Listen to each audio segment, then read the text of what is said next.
जय हिंद दोस्तों, आज हम समझेंगे कि माध्यमिक शिक्षा आयोग के विषय में आप क्या जानते हैं, इसके उत्तर को जानेंगे तथा जो आयोग है मतलब माध्यमिक शिक्षा जो आयोग है इसने जो प्रमुख संस्तुतियां दिया है उसका हम वर्णन करेंगे, उसके विषय में हम थोड़ा सा समझेंगे। अब हम ज़रा समझ लेते हैं कि आखिर ये माध्यमिक शिक्षा आयोग है क्या। माध्यमिक शिक्षा आयोग आया कैसे, इसको हम थोड़ा समझते हैं। जो केंद्रीय शिक्षा सलाहकार बोर्ड था, तो केंद्रीय शिक्षा सलाहकार बोर्ड ने जो भारत में माध्यमिक शिक्षा चल रही थी उसके लिए एक आयोग बनाने की सिफारिश करता है कि एक आयोग बनाइए जिसके माध्यम से देखिए आखिर ये माध्यमिक शिक्षा में क्या चल रहा है, इसमें जो भी कमियां हैं उन सारी चीज़ को दूर करने के लिए। तो केंद्रीय शिक्षा सलाहकार बोर्ड ने सरकार से यह आग्रह करता है कि इसके लिए आप एक आयोग बनाइए। 1948 में अगर देखा जाए तो केंद्रीय शिक्षा सलाहकार बोर्ड ने भारत सरकार से इस चीज़ की सिफारिश करती है। इसके बाद क्या होता है, 1948 के बाद यहाँ अगर हम देखेंगे तो सरकार ने बहुत ज़्यादा उसको ध्यान नहीं दिया, छोड़ दिया था, उस पर बहुत ज़्यादा काम नहीं हुआ। इसके बाद देखेंगे जनवरी 1951 में हम देखेंगे तो पुनः जो है केंद्रीय शिक्षा सलाहकार बोर्ड ने भारत सरकार से इस बात की अपील की कि जो माध्यमिक शिक्षा है उसके लिए आप एक आयोग बनाइए और ये आयोग देखेगी कि किस प्रकार से माध्यमिक स्तर पर शिक्षाएं चल रही हैं और क्या कमियां, उन सारी चीज़ों को देखेगी। तो जनवरी 1951 में पुनः जो है केंद्रीय शिक्षा सलाहकार बोर्ड द्वारा फिर से भारत सरकार से मांग की जाती है। तब हम देखेंगे सितंबर जो है 1952 में 23 सितंबर 1952 में सरकार ने एक आयोग का गठन करता है। सरकार एक आयोग का गठन करती है जिस आयोग के अध्यक्ष होते हैं लक्ष्मण स्वामी मुदालियर। इस आयोग के अध्यक्ष थे लक्ष्मण स्वामी मुदालियर और ये लक्ष्मण स्वामी मुदालियर की अध्यक्षता में एक आयोग का गठन किया जाता है। यही आयोग माध्यमिक शिक्षा आयोग कहलाता है। भारत सरकार द्वारा 23 सितंबर 1952 को एक आयोग बनाया जाता है। उस आयोग के अध्यक्ष लक्ष्मण स्वामी मुदालियर होते हैं और यही आयोग जो है माध्यमिक शिक्षा आयोग कहलाता है। तो यहाँ हम एक चीज़ समझेंगे कि माध्यमिक शिक्षा आयोग और मुदालियर आयोग दोनों एक ही विषय है, एक ही टॉपिक है। अब हम यहाँ देखते हैं जो मुदालियर जो आयोग बन गया है लक्ष्मण स्वामी मुदालियर आयोग, इसमें इनके साथ 9 सदस्य रहते हैं। 9 सदस्यों की एक आयोग बनती है और इसमें अगर देखेंगे 13 सदस्य जो है सहयोग के रूप में काम करेंगे, सिर्फ इनके सहयोगी रहेंगे। इसके अलावा देखेंगे जो ये लक्ष्मण स्वामी मुदालियर है, इन्होंने जो अपनी रिपोर्ट प्रस्तुत करती है भारत सरकार को माध्यमिक शिक्षा के विषय में जो रिपोर्ट प्रस्तुत किया, उस रिपोर्ट में अगर हम देखेंगे तो 15 अध्याय 224 पृष्ठों में ये सारी चीज़ें प्रस्तुत की हैं। तो अब हम समझ लेते हैं कि आखिर ये जो माध्यमिक शिक्षा आयोग है या जिसको हम लक्ष्मण स्वामी मुदालियर आयोग कहते हैं या जिसको हम मुदालियर आयोग के नाम से भी जानते हैं, इसका उद्देश्य क्या था, उसके उद्देश्य को अब हम समझ लेते हैं। माध्यमिक शिक्षा आयोग के हम उद्देश्य को देख लेते हैं कि जो मुदालियर आयोग था उसका उद्देश्य क्या था, उसको हम समझते हैं। पहला उद्देश्य था कि लोकतांत्रिक नागरिकता का विकास। इनका उद्देश्य था कि इस प्रकार से बालकों को माध्यमिक स्तर पर इस प्रकार से शिक्षा दी जाए जिससे बालक लोकतांत्रिक नागरिकता को समझ सके, या यूँ कहा जाए कि वो राजनीति के विषय में सही निर्णय ले सकें, राजनीति को अच्छे तरीके से समझ सकें, इस प्रकार की बात कही गई। इसके अलावा अगर हम देखेंगे तो व्यावसायिक कुशलता की बात कही गई है। इसमें बताया गया कि जो मुदालियर आयोग है उन्होंने बताया कि जो माध्यमिक कुशलता, जो माध्यमिक स्तर के व्यक्ति हैं उनको हम जो है व्यावसायिक रूप से कुशल बनाएंगे। और उनको कुशलता के देखा जाए तो ये जैसे जो गांव के थे उनको जो है अगर हम देखेंगे तो कृषि के क्षेत्र में इस प्रकार की शिक्षाएं दी जाती थी। तो यहाँ पे हम देखेंगे तो व्यावसायिक कुशलता में वृद्धि की बात कही गई है, ये भी जो है मुदालियर आयोग द्वारा। तथा व्यक्तित्व का विकास, व्यक्तित्व के विकास में मुदालियर आयोग ने बताया कि हम इस प्रकार की शिक्षा देना चाह रहे हैं माध्यमिक स्तर पर जिससे व्यक्ति अपनी संस्कृति का जो है सम्मान कर सके, अपनी संस्कृति को जो है संरक्षित रख सके। तो यहाँ पर व्यक्तित्व के विकास के तहत इन सारी चीज़ों को उसमें शामिल किया गया है। इसके अलावा अगर हम देखेंगे तो नेतृत्व का विकास, इसमें मुदालियर आयोग ने बताया कि जो माध्यमिक स्तर के बालक होंगे हम उनको इस प्रकार की शिक्षा देना चाहते हैं जिससे उनमें नेतृत्व का विकास हो सके, वो किसी भी टीम को लीड कर सके, मतलब सामने आकर के उसको लीड कर सके। क्योंकि उस समय अगर देखा जाए तो भारत कहीं ना कहीं नेतृत्व चाह रहा था, तो इसलिए यहाँ पे कहा जाता है कि नेतृत्व के विकास की बात की जाती है। अब हम समझ लेते हैं कि आखिर माध्यमिक शिक्षा आयोग के पुनर्गठन के बारे में जान लेते हैं। अब यहाँ हम देख रहे हैं माध्यमिक शिक्षा पुनर्गठन की बात किया जाए माध्यमिक शिक्षा की, तो इसमें ये बताया गया, कहा कि जो माध्यमिक शिक्षा की जो अवधि होगी वो 7 वर्षों तक की अवधि को माध्यमिक शिक्षा अवधि के तहत रखा जाएगा। इसमें ये भी बताया गया है कि 11 से 17 वर्ष तक की आयु के ही छात्र इसमें होने चाहिए। माध्यमिक शिक्षा आयोग में जो माध्यमिक शिक्षा दी जा रही है उसके तहत जो छात्रों की उम्र है वो 11 से 17 वर्ष ही निर्धारित की गई। अब इसके अलावा देख रहे हैं जो माध्यमिक शिक्षा की जो अवधि निर्धारित की गई है इसमें जो है प्रथम 3 माह जो है जूनियर शिक्षा के लिए बताया गया है तथा इसके बाद जो 4 वर्ष है उसमें उच्चतर शिक्षा के विषय में बताया गया है। अब इसके बाद अगर हम देखेंगे कक्षा 11, 12 और 13, इसमें अगर हम देखेंगे तो इन्होंने बताया कि कक्षा जो 11 है 11 को बोर्ड कर दिया जाना चाहिए, कक्षा क्लास 11 को। वहीं क्लास 12 की बात किया जाए तो यहाँ पे ये बात कही गई कि क्लास 12 को समाप्त कर दिया जाना चाहिए। और क्लास 13 की बात की जाए 13 की, तो इसमें ये बताया गया कि इसको विश्वविद्यालय से जोड़ देना चाहिए। तो ये जो है माध्यमिक शिक्षा आयोग के माध्यमिक शिक्षा पुनर्गठन की कुछ चीज़ें थी। कुछ चीज़ों को और हम समझ लेते हैं।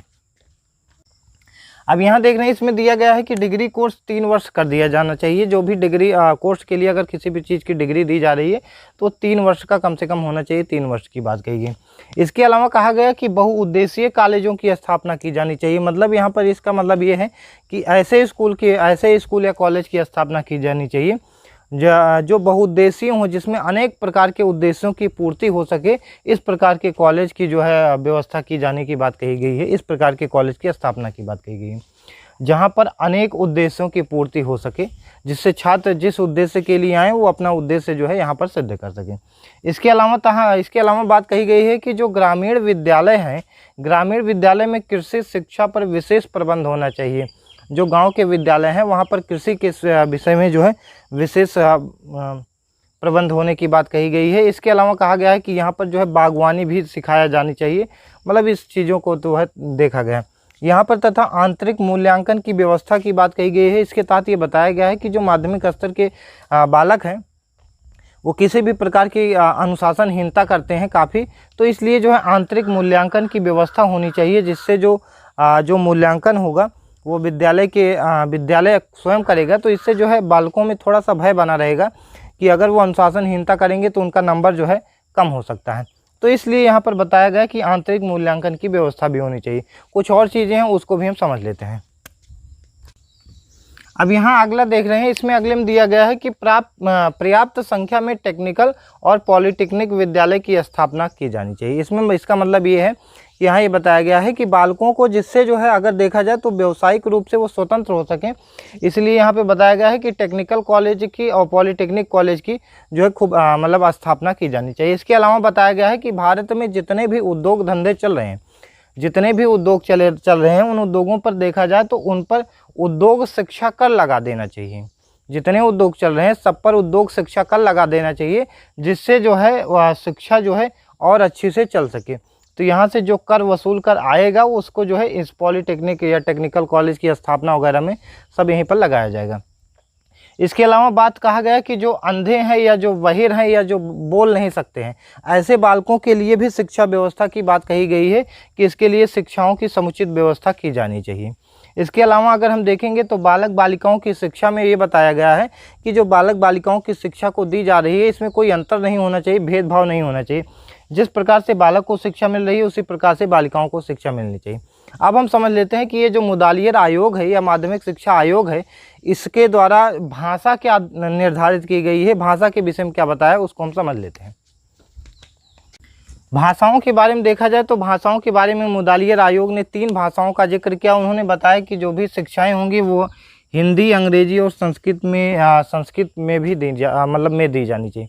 यहाँ पर अगर देखेंगे तो हिंदी के विषय में इन्होंने बताया कि हिंदी को जो है इस प्रकार से इसको विश्वविद्यालय स्तर तक लागू होना चाहिए, क्योंकि वैसे भी अगर देखा जाए तो हिंदी हमारी मातृभाषा बन जाती है।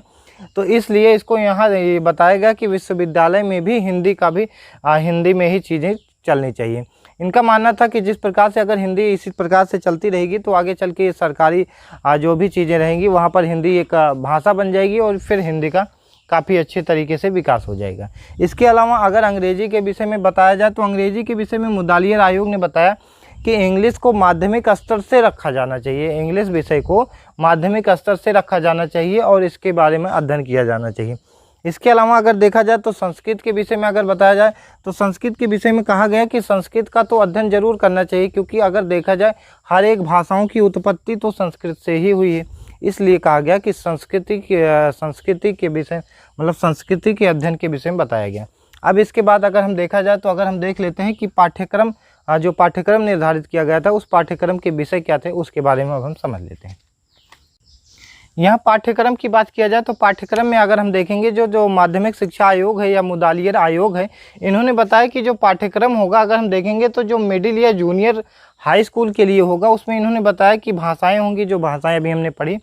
इसके अलावा सामाजिक विषय होगा, सामान्य विज्ञान होगा, गणित, कला, संगीत होगा, हस्तशिल्प होगा तथा इसके अलावा शारीरिक शिक्षण की बात कही गई है। इसमें जो है बताया गया है कि जूनियर हाई स्कूल में क्या क्या होना चाहिए। इसके अलावा अगर हम देखेंगे हायर सेकेंडरी स्कूल में, हायर सेकेंडरी स्कूल के जो भी विषय थे उन विषय को दो भागों में बांट दिया गया है। एक है आंतरिक विषय, दूसरा वैकल्पिक विषय। आंतरिक विषय का तात्पर्य ऐसे विषय से जो अनिवार्य रूप से ही पढ़ना है, निश्चित रूप से आपको पढ़ना अनिवार्य है, उसको हम आंतरिक विषय कहते हैं। और वैकल्पिक विषय ऐसे विषय होते हैं जिसमें हम कई विषय में से कुछ विषय को छांट करके पढ़ सकते हैं, जैसे कताई है, बुनाई है, अगर वहीं पे हम देखेंगे धुलाई है, लकड़ी का काम है, तो इसमें से कोई एक व्यक्ति को एक चूज करना पड़ता था। जैसे किसी ने कताई चुन लिया या किसी ने लकड़ी का काम चुन लिया, तो ये वैकल्पिक विषय के तहत आता है। तो यहाँ पर हम एक चीज़ समझें कि जो हायर सेकेंडरी स्कूल है यहाँ पर विषय को दो भागों में डिवाइड किया गया था। एक ऐसे विषय थे जो आंतरिक विषय थे, मतलब उनको पढ़ना अनिवार्य था, और एक ऐसा विषय होता था जो वैकल्पिक होता था कि उसमें से चुनाव करना होता था। अब हम देख लेते हैं कि ये जो माध्यमिक शिक्षा आयोग है उसमें उन्होंने जो है शिक्षक के संबंध में क्या सुझाव दिया उसको भी हम समझ लेते हैं। अध्यापकों की स्थिति के बारे में अगर देखा जाए तो अध्यापकों की स्थिति को लेकर माध्यमिक शिक्षा आयोग ने बताया, कहा कि जो अध्यापक हैं उनके वेतन अगर देखा जाए तो उनके वेतन बहुत ही असंतोषजनक हैं, तो उनके वेतन में वृद्धि किया जाए तथा उनको और भी सुख सुविधाएं दिया जाए। तथा इसके साथ ही यहाँ ये भी बात की गई कि त्रिमुखी लाभ योजना की बात कही गई कि शिक्षकों के लिए त्रिमुखी लाभ योजना लाया जाए, जिसके तहत जो शिक्षक होंगे उनको पेंशन भी दिया जाएगा, जीवन बीमा उनका कराया जाएगा तथा उनको प्रोविडेंट फंड भी मिलेगा। तो ये त्रिमुखी लाभ योजना जो है अध्यापकों के लिए आई थी। इसके अलावा ये भी बात कही गई कि जो मतलब अगर देखिए कि माध्यमिक शिक्षा आयोग है, इन्होंने कहा कि एक निर्णायक मंडल की व्यवस्था की जानी चाहिए, और ये जो निर्णायक मंडल होगा इस निर्णायक मंडल में जो है जो अध्यापक वर्ग है अगर उनके पास कोई भी शिकायत है, कोई भी समस्या है, तो वो निर्णायक मंडल के पास अपनी समस्या को रख सकते हैं। तो उसके लिए एक निर्णायक मंडल की व्यवस्था की गई। तथा इसके अलावा कहा गया कि जो मतलब अध्यापक हैं, अध्यापक के जो भी बच्चे हैं उन बच्चों को निःशुल्क रूप से शिक्षा दी जानी चाहिए। मतलब ऐसे बालक जिनके जो गार्जियन हैं या जिनके पेरेंट्स अगर हम बात करें टीचर्स हैं, तो उन बच्चों को निःशुल्क शिक्षा की व्यवस्था की बात कही गई। इसके अलावा ये बात भी कहा गया कि जो अध्यापक वर्ग हैं, अध्यापक को अगर किसी भी प्रकार की बीमारी होती है तो उनका जो है मुफ्त में चिकित्सा कराया जाए, उसके लिए मुफ्त चिकित्सा की बात कही गई है। ये केवल अध्यापकों के लिए था। इसके अलावा एक चीज़ और कहा गया कि इसमें यह भी बताया गया कि जो शिक्षक हैं इनको जो है ट्यूशन और जो है अगर बात किया जाए कोचिंग, ट्यूशन और कोचिंग में जो है पढ़ाने की ज़रूरत नहीं है, इनको ट्यूशन कोचिंग में पढ़ाने की अनुमति नहीं दी जाएगी। तो ये माध्यमिक शिक्षा आयोग के जो है जो सिफारिशें दी थी सरकार से, उस सिफारिशों को अब हम पढ़ चुके हैं। अब जो है अगला जो हमारा टॉपिक है, अगले टॉपिक में हम देखेंगे राष्ट्रीय शिक्षा नीति के बारे में समझेंगे। 1986 में आई थी, तो उसको हम जो है अगले वीडियो में समझेंगे। तब तक के लिए धन्यवाद।